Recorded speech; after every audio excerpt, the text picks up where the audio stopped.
Okay, so how's everybody doing? So welcome to chapter 2 of the Diorama Chronicles. And what I'm going to do in this episode is I'm going to demonstrate and explain why I do water this way, like why I go to the trouble, if some might call it that, to model it like this. I'll probably begin where I left off in part 1, where I show how I add foam and fast mash, like why I do it that way and how compatible the two mediums are when you're doing this in terms of being lightweight and rigid and strong. Then I'll show you how I lay up the plexiglass and build the tray that goes underneath, where you can model independently above the water and below the water and be in full control of it, right? So you're not pouring yourself into a corner, so to speak. You're actually taking the time to treat water as a model, okay? And then the subsequent episodes will just take over where I left off, and I'll continue to share right to the end how I basically compose as well, because that was a really good question that somebody had asked. Can you explain more how you compose a scene? Well, I try to explain that like in tidbits throughout each episode, but let me just say this before we go into it, that composition is not set in stone. Like when you think of a piece or conceive it in your mind or your imagination, it's not set in stone. It's an evolution. From when you first start moving things around and adding layers and painting, you're going to make changes and adjustments. So the composition and balance is an evolution that you work at as you conceive the work and actually make the parts and start staging each component on the model. And the composition is the end result of that, okay?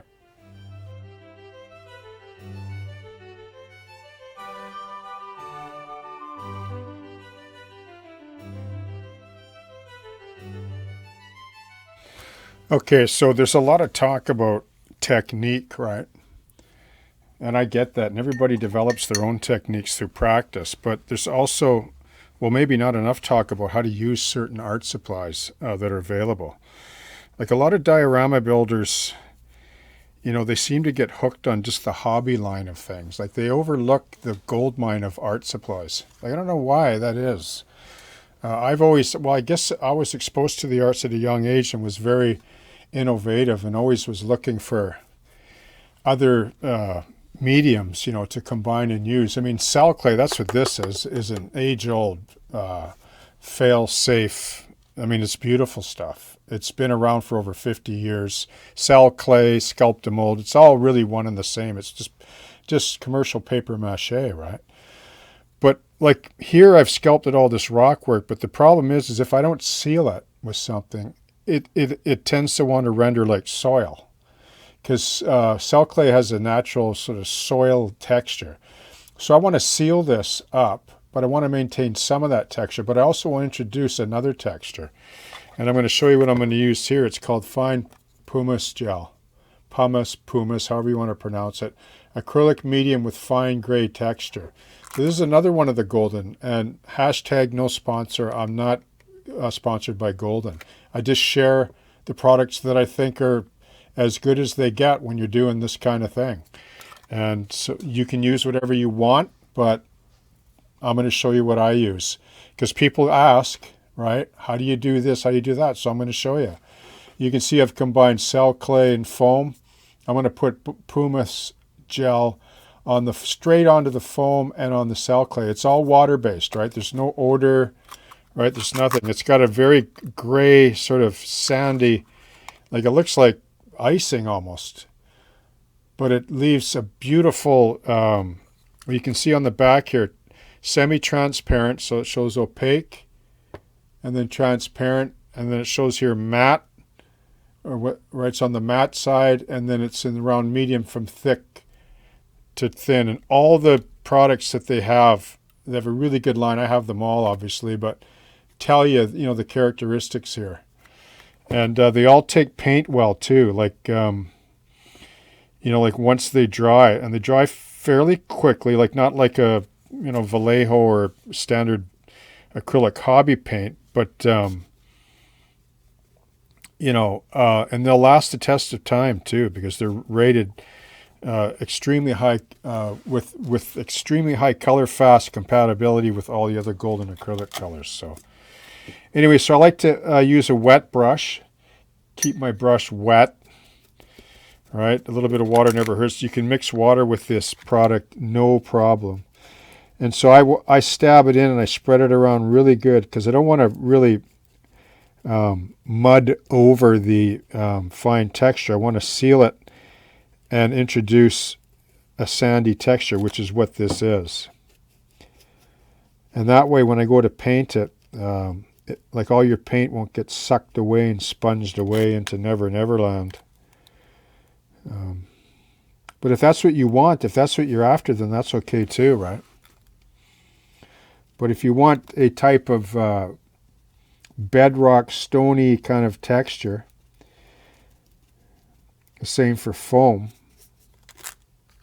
You can just paint it onto the foam. Just work it in good though. Vacuum off all the little greebles of foam that you don't like. And just work it over really good. And work it in. Keep your brush wet. And watch what happens the next day when you go to put paint on it, man. It's beautiful. It's a beautiful thing. Okay, and you can get this in fine, coarse, and extra coarse. Okay?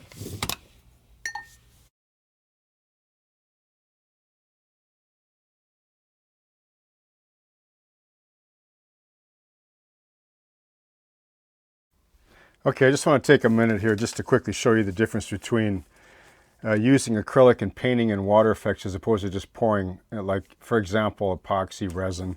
I'll say that because I know there's other acrylic resins, not just by Golden, but possibly Woodland Signature. So I think they do. I've never used their Easy Water, but I'll just show you what it does. Like if this is your surface, whether it's just a piece of wood, piece of plexiglass, whatever, right? And then here's your shoreline like this. Okay. So the problem is when you pour resin, when you just dump it in like that, this is what the resin does. It goes in and then it creeps up like this. And what happens is it creates this concave sort of mirrored effect that the light hits and bounces back. And it's a real eyesore. Like I find it just ruins any, like from this area, like in here, this crucial shore to water zone that we're all used to looking at, like just subconsciously, like in life.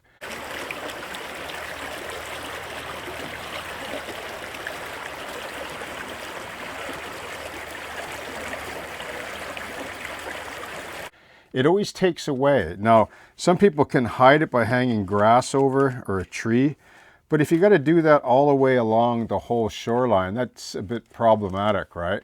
Now, some people might not care, and I'm not trying to diss people that have already done this to give them, like a stigma or something. That's not what I'm saying. I'm talking about advancing our modeling skills, taking things to another level, growing with the medium, growing with the skill, and improving upon our dioramas in this case. Like if, so here's the other side. So if this is painted underneath like green, brown, yellow, like you'll notice with this, like this looks quite green, emerald green, but you'll see when it's finished, it's not going to look like this green. It's going to look like a deep canyon pool. So those are things that you learn through experience, right? Like a filter will always change when you put something behind it. When it looks naked with white under it, it's going to be really bright and it's not going to look the way it should. But when you change the color, like just say this is the ground underneath, I've explained this, it depends what color you put here is going to affect that green filter.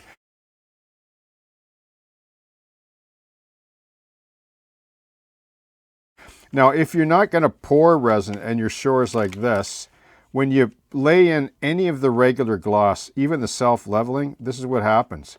It just goes up to the edge like this, and it stays like that. It doesn't creep up like this.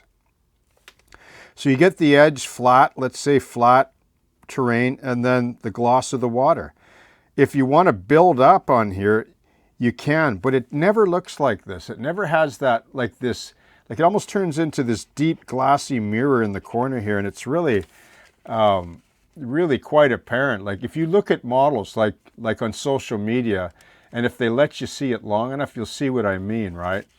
And also I'm trying to say is some of the advantages to painting acrylic is you can avoid that and control that from not doing that. Okay, that's all it is.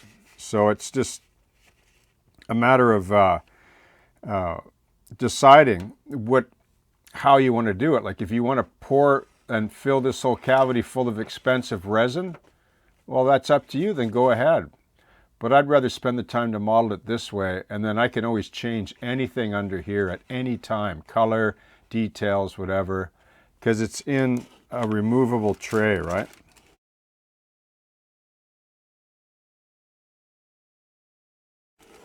If you think it through. And if you can build a model and you can think this through, it's not that difficult. It's just a box. That's all it is. Like, you know, that gets glued or pinned underneath. That's all it is, really. It's not that complicated, okay?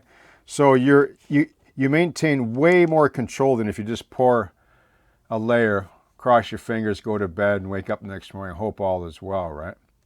Including how you dyed the resin, too. It might be too dark, so the whole show's over if that's the case. But not in this case, though. Because even if you don't like the green, you can just take isopropyl alcohol. If it's done with the clear Tamiya, it'll just wipe right off, okay?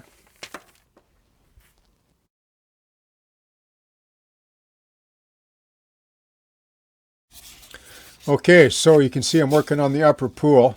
This is a bit different, this upper one. I have to try to get this done and then seal this up. I get the bottom painted, clear green olive.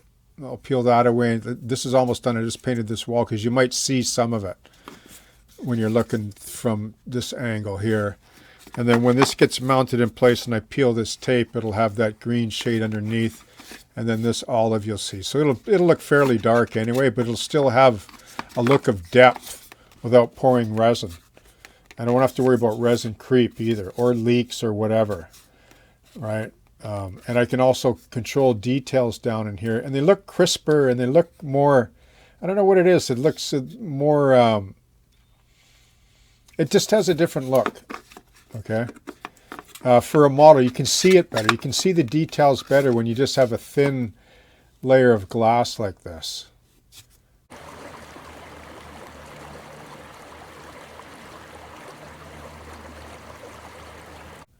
Right? And then you can experiment with different shades and try it and see, you know. And if you don't like, if it's too dark, lighten up. If it's too light, darken it. And then this will get glued in place and then re-sculpted in along here. All around. And then the same for these, but I'll come in from underneath. These will have, you'll be able to see this more, be more light here, so I'm going to work with more details of under the water. But a lot of these streams, you know, they flood up and down.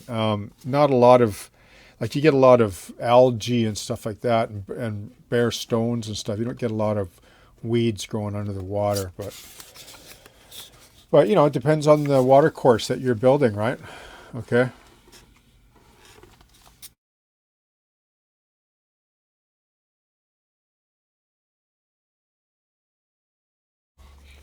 Okay, so I just want to talk to you about painting with clear Tamiya, okay, and onto plexiglass. It's really no big deal, but I'm going to show you that. But I just want to mention to you something about IPA, because I know you know, like I've gone on about it in past videos and so on, but it's just one of the solvents that I use. It's not the only one, but it's the one I primarily use to thin Tamiya paint, simply because it's economical and it's a sort of one-stop shop product on my bench. I use it for cleaning. If I want to loosen ballast, that I use, you know, matte medium. If you pour this over matte medium, any scenery, ballast, anything, it'll just soften it all, and you can move it, loosen it, lift it, knock it away, and if you let it dry, it hardens again. So it's a great product to have on the modeler's bench, and it's fantastic for cleaning too. Now I just want to mention this too, like I haven't talked about wearing a mask that much, but you should wear a basic particle mask because the isopropyl alcohol, when it atomizes, it carries the pigment onto the model, let's say, okay? The actual vapor isn't poisonous, but the like physical ingestion is. But let me just read you to the back here for a second, okay, just to clear up a few things. So it says, topical antiseptic for temporary relief of bruises, sprains, muscular aches, may be used to aid in preventing bed sores or reduce excessive perspiration. Apply as required, rub in full strength, or dilute with 2 or 3 parts water if desired, right? So you can rub it into your skin, so it's not poisonous in that sense, right? Like it's going to get absorbed into your skin. So they say, like, they actually recommend to do that. So this is like, don't like, okay, I won't go any further. Don't drink it, right? But, if you get it into your skin, it's okay. It might dry it out if there's prolonged use. But I use a moisturizing cream. And then if you have open wounds, I haven't had any problems either. It actually dries them out and they seem to heal faster. So, but it will cause some dry of skin. Like I get rashes from epoxy and like right here you can see sometimes in my hands. That means, oh, he's been using Humbrels or he's been using thinner or oils. That's what I get. So that's why I generally use acrylics and isopropyl, because I don't get rashes and allergic reaction. But some might to this, but just try it anyway. Okay, but I just want to let you know that that's, to understand what that means. Yes, it's flammable, but it's not poisonous unless you actually drink it. Like you can get it on your hands. I mean, they use it for, just in closing, they use it to rub down the legs of racehorses as well to prevent cramping and so on. So that's why you can buy it at horse and tack shops by the gallon, right? Okay?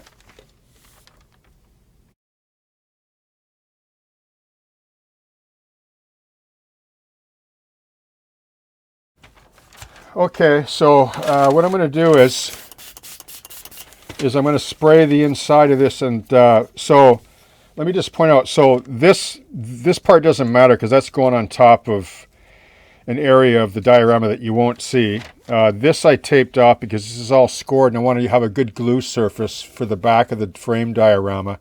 That I can get paint on, but, well, I probably shouldn't, but I can probably mask that off. But this is the part that I want to paint, okay? Right there. So, and then this is going to glue down on the acrylic on the front. So I got a glue point here and a glue point right here. And then if I want to put a blob of matte medium here when I put it down, I can too. But you're only going to see, like, it's going to be darkened out like on the inside. So you won't really see the inner walls that much. But I just gave it a little bit of an olive Vallejo paint straight over the foam there. And then what I'm going to do is I'm just going to paint just underneath all here, and then when I pull this off, you'll only see what this reveals. Okay, like if you don't understand that, you'll see it eventually, but I want to put my hint underneath here. I don't want to put it on top because I want to have some clarity to see, like initially into the first few inches, let's say in scale, or foot of the water, let's say, if this represents a foot in whatever scale. Okay, that's the idea behind it. It just like allows you to see in past the the tint first. Okay, and I'm going to just apply it with the airbrush. So just want to make sure that every little particle is out of there. And so this is just a mixture that I made up of yellow and blue, I think it was, yeah, to create a kind of olive green. And it's just personal preference. I added a little bit of IPA just to thin it a bit because it is a bit heavy, okay? But that's all personal preference anyway. And you can mitigate that with subsequent applications. You can darken it, or so it's probably best to start light first just to get a feel for what you're doing, okay?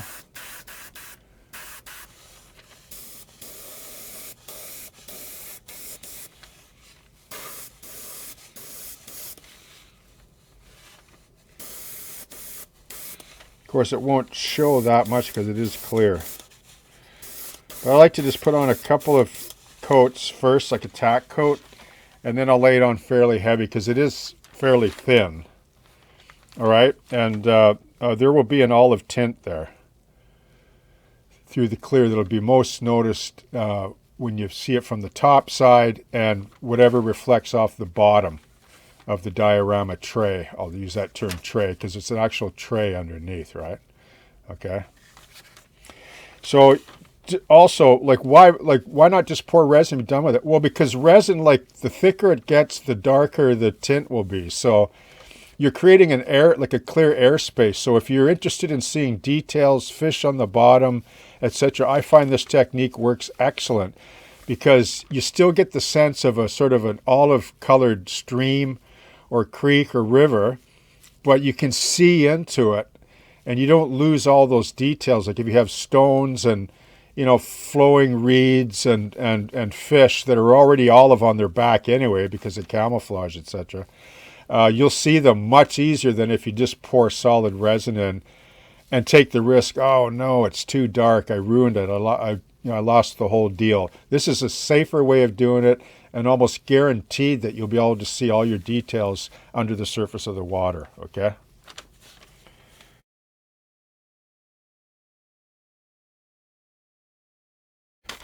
Okay, so I just want to talk about fail because fail is part of the modeler's life, right? And I'll tell you what I did wrong here. So when I looked at this, I liked the green hue, although I'd like it stronger. But with texture and ripples is going to be another filter that'll block access to view. I like what's going on there, but I had a cloudiness here that was completely unacceptable to me. So things like this happen, not because I'm not careful about it, but because of production, because of video production. Like you're always wearing all these different hats. Modeling and producing a video is way more difficult than you realize. But, so what I'm going to do here is I'm going to take some isopropyl alcohol. I'm going to wipe this away. It'll eat all this and just wipe it clean, and then I'll just repaint it.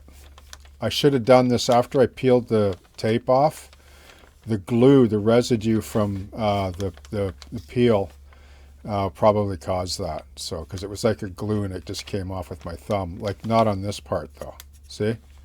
It's really good there. But I'll just wipe that down and repaint it.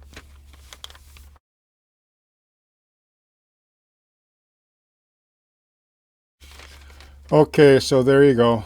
A little bit of isopropyl cleaned it up good. You can see the inside of the walls there. That's Vallejo, didn't touch that, but I just cleaned the surface. That's what I love about to me an IPA. Right? Little things like that you don't think of that can save you, because I would have had to redo this whole piece if I couldn't clean that. Right? It would have been a write-off. So it's not a write-off. So it just came out beautiful, clean. And furthermore, now I can see where I can also sculpt to exactly. I'll just remask the top off, and I'm quite happy with that came up. So it was the residue from the peel. Okay, so make sure you clean it really good.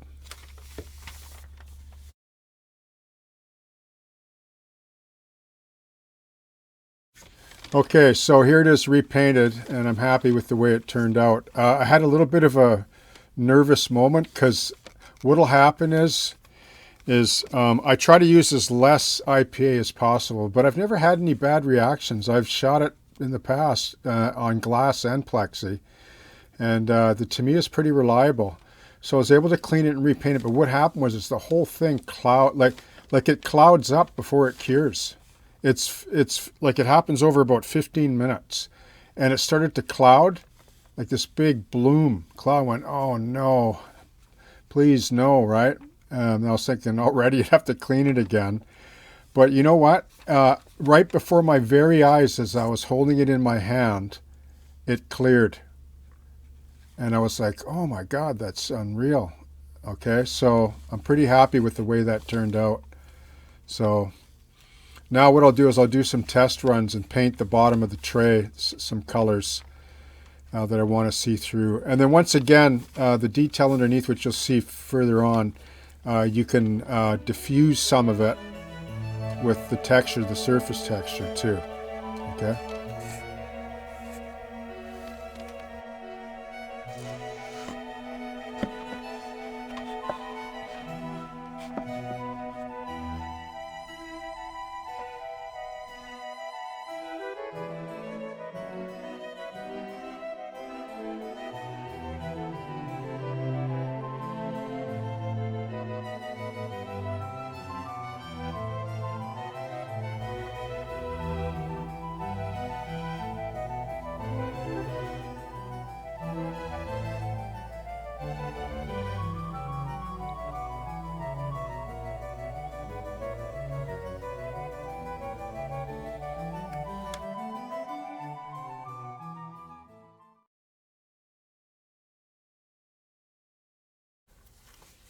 Okay, so it's time to seal up this cavity now.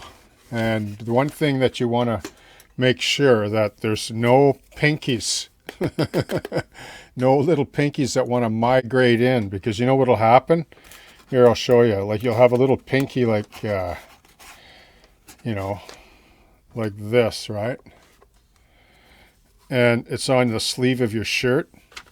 And you're reaching in and you go to seal down your top plate or surface, and then when you model all this and you peel your tape off to reveal your beautiful bottom pool terrain, etc., guess what? There's this little pinky in there that you can't get rid of, right? And that would suck. So you want to make sure this is all sealed. I sealed this with acrylic resin, in this case gloss, right, just to give a wet look to it. And then this is all painted now, and I've sealed this. I've painted this, the rock wall that you'll see under the water. These are vertical, but it doesn't matter because in this case, like you won't even see any of that anyway if it's mounted in a box diorama. But you will if I ever have it open. All right, I just like to model in some integrity there. It's just a practice that I try to maintain.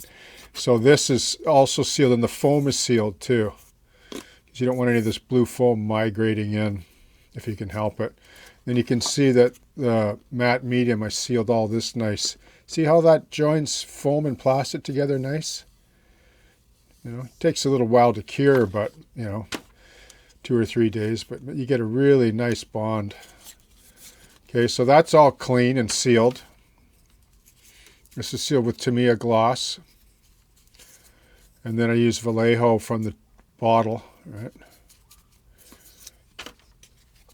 and then this is going to go down here. Now when I glue this, so I got wood here and plastic, so I would recommend 5-minute epoxy or even 15-minute here. Why 5 or 15? What's the difference? 5 dries faster. It'll be more brittle later on, like years down the road. It becomes very brittle, and actually a lot of that crappy hobby 5-minute epoxy, after 2 or 3 years, it just turns into crystallized, fragmented whatever. It breaks. It breaks away. If you use the really good automotive slow dry 20-minute or 60-minute, it's not going to come off anytime soon. Or you can use CA. If you scribe this really good, because it's a mechanical bond, and make sure you scribe this edge like I did here. But be careful though, if you run a B to CA, that it doesn't leach in or migrate up underneath where your water's going to, it'll cloud this. It'll put a halo, right, that extends out from the edge of the glue over the plastic. So if you just put a thin bead right there, then it should be okay. And then when this goes down, since this is acrylic and this is plastic, I scrape that clean. So once that's glued down, then I'll just run a bead of thin solvent just to bond this down, even though there won't be any resin. There's no resin on this model at all, but it'll be filled in here. But you just want to try to prevent any moisture migrating into this cavity where it would cause condensation inside. See, I know that from experience, right? That's one thing when you do cavity water here. Yeah, you're getting the realism, but there's always a little caveat you got to be aware of, right? Because it can really ruin your day. Okay, so make sure everything is really dry. So this has been dry for 3 or 4 days, and And then it's all sealed up as good as I can do. And then I'll be able to model on top of this and blend this all into the diorama.